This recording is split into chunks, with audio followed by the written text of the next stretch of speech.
રાજ્યના 1100 મદરેસામાં સર્વે કરવાની સૂચના અપાઈ છે। મદરેસામાં જતા બિનમુસ્લિમ બાળકોની ચકાસણી કરવા અને મેપિંગ કરવાની સૂચના અપાઈ છે।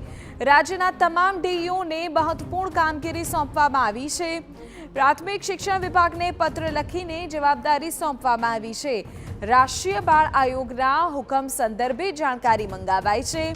કુલ 11 મુદ્દાઓની તપાસ કરી આજે જ વિભાગમાં માહિતી આપવાની સૂચના છે। મદરેસા સંચાલકનું નામ અને ટ્રસ્ટ કે સંસ્થાનું નામ દર્શાવવાનો પણ આદેશ છે। કઈ સંસ્થાની મંજૂરી છે એ વિગત પણ દર્શાવવા માટે કહેવાયું છે। શિક્ષકોને કઈ રીતે પગાર ચૂકવાય છે અંગેની જાણકારી પણ એકઠી કરવા માટે આદેશ અપાયો છે। અમારા સંવાદદાતા નરેન્દ્ર રાઠોડ વધુ જાણકારી આપી રહ્યા છે। નરેન્દ્ર, કયા પ્રકારની સૂચના ડીઈઓને અપાય છે, કઈ કઈ માહિતી મદરેસાઓ સંદર્ભે એકત્રિત કરવાની રહેશે?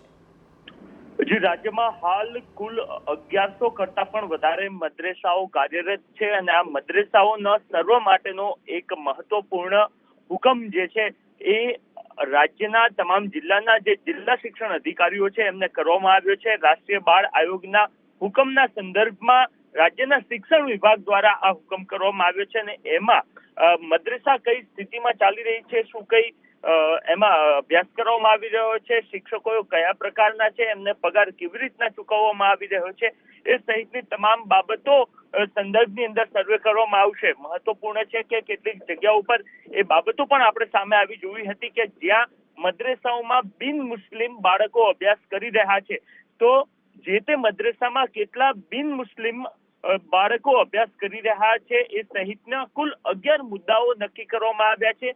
એક ફોર્મ તૈયાર કરવામાં આવ્યું છે અને એ ફોર્મ ભરીને તમામ મદરેસાઓનો એક સર્વે જે છે એ શરૂ કરવામાં શરૂઆત આજથી જ થઈ ચૂકી છે। અલગ અલગ જગ્યાઓ પર અત્યારે હાલ જ જે જિલ્લા શિક્ષણ અધિકારીની ટીમો છે એમના દ્વારા સર્વેની કામગીરીની શરૂઆત પણ કરી દેવાઈ છે।